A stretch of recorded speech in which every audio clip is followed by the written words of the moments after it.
Hello students and welcome to today's biology class.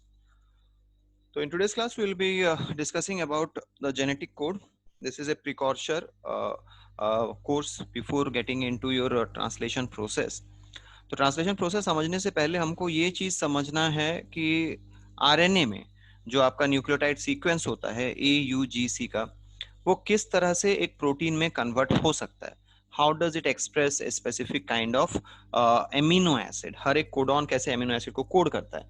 So to understand that mechanism we are discussing this topic which is called as the genetic code. Okay, so let's begin students. So genetic code जो होता है as you can see कि it is a code present in the genes. ठीक है, genes में जो code होता है जिससे प्रोटीन फॉर्मेशन होता है उसको जेनेटिक कोड बोला जाता है, right. So the genetic code is the genetic information required for the translation of polymer of nucleotide to the polymer of amino acid. तो जो कोड होता है वो किस तरह से होता है कि आपका जो न्यूक्लियोटाइड कोड है AUGC का वो कैसे करके एमिनो एसिड पॉलीमर में कन्वर्ट होगा. तो that is called as genetic code, the transfer of code in the form of nucleotides to the polymer in the form of amino acids. So this is how it is done. आप लोग इसमें देख सकते हैं. तो this we have already discussed. DNA double stranded structure, उससे transcribe होके एक एमआरएनए बनता है. ठीक है, now here you will find कि this mRNA which is transcribed from this is the template DNA actually.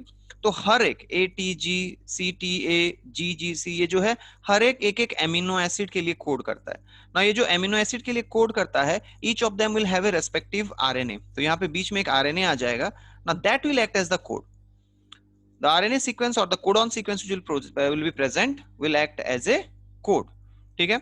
So there are 20 different amino acids that make up the proteins in all living organisms. So total in the living system you'll find that there are only 20 different amino acids and these are coded by sequence of 3 nucleotides each called as codons.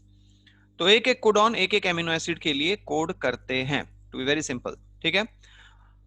There are only 4 base pairs in DNA and RNA. अगर DNA आप लोग देखोगे तो ATGC रहेगा और अगर RNA आप लोग देखोगे तो AUGC रहेगा. So ATGC in case of DNA and AUGC in case of RNA. So the sequence of 3 base pair will have the possibility of 64 codons. हमारे पास 4 नाइट्रोजनस बेसेस हैं और उसको हम लोग 3-3 के अरेंजमेंट में रख सकते हैं.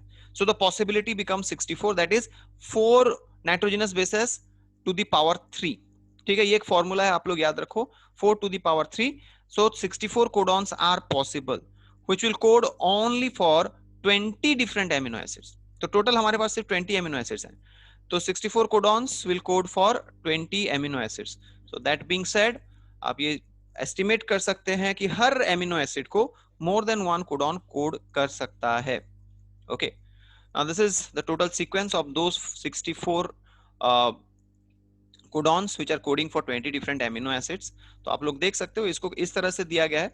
इस तरफ का जो पहला सीक्वेंस है that is the first letter U. ठीक है, this is the second letter and this is the third letter. Okay, तो पहला आप अगर यहां से लेते हैं U, देन सेकेंड लेटर U, देन थर्ड लेटर U, यहां से आ जाएगा ये सीधे यहाँ पे. तो इसीलिए इसका सीक्वेंस बन गया आपका UUU. Now that UUU codes for phenylalanine, UUC codes for phenylalanine, UUA codes for leucine, UUG codes for leucine. तो वैसे करके टोटल 64 कोडॉन्स हैं. ठीक है, इसमें लेकिन दो चीज आपको याद रखना है. AUG कोडॉन, इसको स्टार्ट कोडॉन बोला जाता है, और UAA, UAG and UGA, these three are known as the stop codon. They do not code for any amino acid. Okay, so this is the total sequence. You can just pause the video and you don't need to remember all this. ये सबको आपको याद रखना नहीं है, but just आप जानिए कि इस तरह का एक कोडॉन सीक्वेंस होता है हमारा.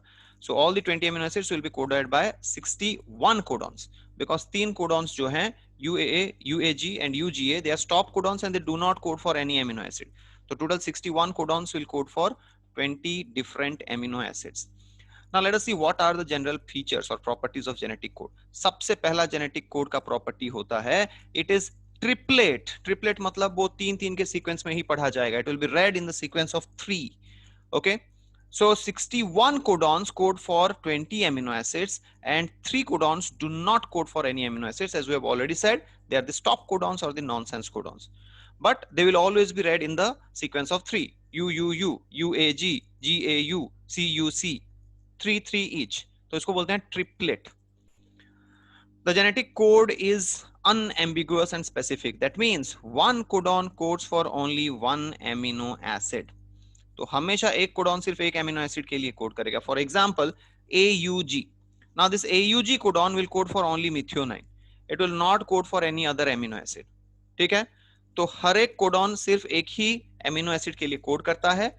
That is called as unambiguous और स्पेसिफिक प्रॉपर्टी. ठीक है. Now the genetic code is universal. ये एक बहुत इंपॉर्टेंट प्रॉपर्टी है. अगर ये नहीं होता तो शायद हमारे लाइफ या फिर हमारा जो लिविंग सिस्टम है उसको समझना मुश्किल होता. The thing is this that this genetic code is completely universal. That means हमारे बॉडी में जो कोडॉन जिस एमिनो एसिड के लिए कोड करता है, प्लांट के बॉडी में भी वही कोड करेगा, माइक्रो ऑर्गेनिजम्स के बॉडी में भी वही कोड करेगा, एल्गी के बॉडी में भी वही कोड करेगा और फंगी के बॉडी में भी वही कोड करेगा. That means each codon codes for specific amino acid in all living organisms. एक एग्जांपल दिया हुआ है यहाँ पे, UUU codes for phenylalanine both in humans as well as in bacteria. तो UUU अगर है तो वो फिनाइल एलानिन के लिए भी कोड करेगा, चाहे वो जो भी ऑर्गेनिज्म हो. तो वो यूनिवर्सल है, हर ऑर्गेनिज्म के लिए ये रूल सेम होता है. ठीक है. Now the next property is the genetic code is non overlapping. मतलब वो ओवरलैप नहीं करेगा. It will not overlap with the adjacent new nucleotide. ठीक है. So how to understand this, ये डायग्राम से आप लोग समझ सकते हैं इसको. देखो, ये जो ऊपर का जेनेटिक कोड है ये नॉन ओवरलैपिंग है.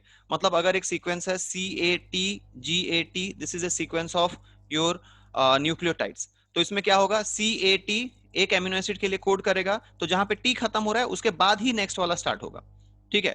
GAT will code for next amino acid. It is not like कि अगर CAT एक एमिनो एसिड के लिए कोड कर रहा है तो फिर ATG नेक्स्ट एमिनो एसिड के लिए कोड करेगा, उसके बाद TGA नेक्स्ट एमिनो एसिड. ऐसा नहीं होता है. This does not take place. It is non overlapping. तो ऊपर का जो सीक्वेंस दिया है that is how non overlapping structure is. मतलब CAT एक कोडॉन गया, उसके बाद ही नेक्स्ट कोडॉन स्टार्ट होगा GAT. You cannot overlap AT again with a G. ठीक है. So that is known as the non overlapping property. Now the next property is genetic code is comma-less, no punctuation. उसमें कोई comma या फिर punctuations या फिर gap नहीं होते हैं. They are completely in a single sequence. तो यहाँ पे हम लोग अपने समझने के लिए CAT GAT लिखे हुए हैं, लेकिन ये एक ही सीक्वेंस है. CAT GAT नहीं है, it is CAT GAT. मतलब एक ही सीक्वेंस है, इसमें कोई गैप नहीं है. There is no gap here. हम लोग अपने रिप्रेजेंटेशन के लिए इसमें हम लोग एक गैप दे रहे हैं, but there is no gap. It is one complete sequence. Okay, so that is the property which we call it as non punctuation. As you can see here diagram में आप लोग देख सकते हो, ये कोडॉन हो गया. This is codon number 1, this is codon number 2, this is codon number 3, this is codon number 4. कोई गैप नहीं है. There is no gap here. वो पूरा कंप्लीटली अटैच होके होंगे, एक ही सीक्वेंस में होंगे.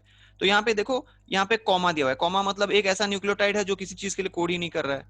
ठीक है. तो पहला कोडॉन आपका 1 2 3 यहाँ से यहाँ हो गया, फिर बीच में एक आ गया जिसका कोई कोड नहीं है, फिर यहाँ से नेक्स्ट आ गया, फिर बीच में गैप आ गया, फिर नेक्स्ट कोड हो गया. So this kind of thing does not occur. ऐसा नहीं होता है. जेनेटिक कोड हमेशा ही कॉन्टिन्यूअस रहेगा as it is mentioned here, जो ऊपर के डायग्राम में मेंशन किया हुआ है. ठीक है. इट इज कॉमालेस और नॉन पंक्चुएशन बोल सकते हैं. Next one is the genetic code is degenerate. अब ये वाला अनएम्बिगुअस प्रॉपर्टी का थोड़ा उल्टा है. आप बोल सकते हैं एक तरह से कि more than one codon can code for a single amino acid. तो हमने देखा कि टोटल 61 कोडॉन्स हैं जो 20 एमिनो एसिड के लिए कोड करते हैं. Okay, 61 codons code for 20 amino acids. So that means कि one amino acid can be coded by more than one codons. So that is what the property degenerate specifies. यहाँ पे आप लोग देख सकते हैं एक एग्जांपल दिया हुआ है, CUU, CUC, CUA and CUG. All of them code for leucine. तो एक एमिनो एसिड के लिए 4 अलग अलग आपके कोडॉन्स हो सकते हैं. Okay, so that property is called as degenerate. लेकिन CUU will only code for leucine. It will not code for any other amino acid. इसको बोला जाता है unambiguous. Okay, the property which we have discussed previously in the previous slide. Now the genetic code is unidirectional. So ये तो हम लोग पहले से ही पढ़ चुके हैं. वो हमेशा 5 प्राइम से 3 प्राइम एंड पे ही जाएगा, चाहे वो डीएनए हो चाहे वो आरएनए हो. It will always be read from the 5 prime to the 3 prime end, 5 dash end to the 3 dash end, only in one direction. It will not be read in the opposite direction. So it is unidirectional in nature. Besides that, कुछ और codon के बारे में आप लोग जान लो. एक तो मैंने आपको बता ही दिया था, इनिशिएशन कोडॉन और स्टार्ट कोडॉन बोला जाता है, दैट इज AUG. अब AUG जो है इसका डुअल प्रॉपर्टी होता है. डुअल प्रॉपर्टी मतलब it codes for the amino acid methionine. वो मिथ्योनाइन के लिए कोड करता है, एट द सेम टाइम वो इनिशिएशन कोडॉन की तरह भी फंक्शन करता है. So it codes for amino acid and it starts the process of translation. दो प्रॉपर्टीज होते हैं इसका, इसीलिए इसको बोला जाता है dual property. Similarly there is also a stop codon. Not one, there are 3 actually stop codons. उनको termination codon, stop codon या फिर nonsense codon भी बोला जाता है. Nonsense codon बोलने का रीजन ये है कि वो किसी एमिनो एसिड के लिए कोड ही नहीं करते. They do not code for any amino acid, इसीलिए nonsense. Stop codon because they stop the process. Termination का भी वही मीनिंग होता है. UAG termed as amber, UGA termed as umber and UAA termed as ochre. तो ये 3 नाम हैं इनके. You don't need to remember the names, आप सिर्फ कोडॉन का सीक्वेंस याद रख लो. UAG, UGA, UAA. They do not code for any amino acid and they help in the process of termination of translation. को ट्रांसलेशन को वो रोकते हैं, वो स्टॉप करते हैं और वो किसी एमिनो एसिड के लिए कोड नहीं करते, इसीलिए उनको नॉनसेंस कोडॉन बुलाते हैं. So I'll add one more thing here, which is not actually a part of your course syllabus, but for your knowledge. This is Wobble's hypothesis. Wobble's hypothesis was given in 1966 by Crick. So what he said कि पहला दो जो आपका codon का nucleotide होता है, तो in every codon the first 2 nucleotides which are present on the codon pair with the base of the anticodon of tRNA. The pairing of the third base varies according to the base of this position. तो अगर इसको simplify कर दिया जाए, मैं इसको simplify करके बोलता हूं कि पहला 2 कोडॉन जो होता है, हर एक न्यूक्लियोटाइड जो होता है हर एक कोडॉन का, that is specific for an amino acid. Third codon जो है वो ओवल करेगा, मतलब वो फ्लक्चुएट करेगा. The third codon will fluctuate. Okay, example देके हम लोग समझते हैं इसको. What does this wobble hypothesis mean? आप यहां पे देख सकते हैं ल्यूसीन के लिए 2 अलग अलग कोडॉन्स होते हैं. ठीक है, CCU codes for leucine, CCC codes for leucine as well as CCU codes for leucine. ठीक है, लेकिन इसके लिए एंटीकोडॉन सेम है. आप देखो एंटीकोडॉन सेम है यहाँ पे. तो CUC जो है, this is the real codon. ठीक है, दिस कोड्स फॉर ल्यूसिन. उसका एंटीकोडॉन क्या होगा? GAG. करेक्ट. लेकिन अगर CUU है तो वो भी कोड करता है ल्यूसिन के लिए. But you see here the amino acid sequence or the anticodon sequence which is present here is GAG. That means G और U के बीच में एक बॉन्ड फॉर्म हो रहा है जो जनरली नहीं होना चाहिए, which should not be there. So what Crick said कि ये जो थर्ड न्यूक्लियोटाइड का होता है, third nucleotide in codon, it is fluctuating, वो ओवल करता है.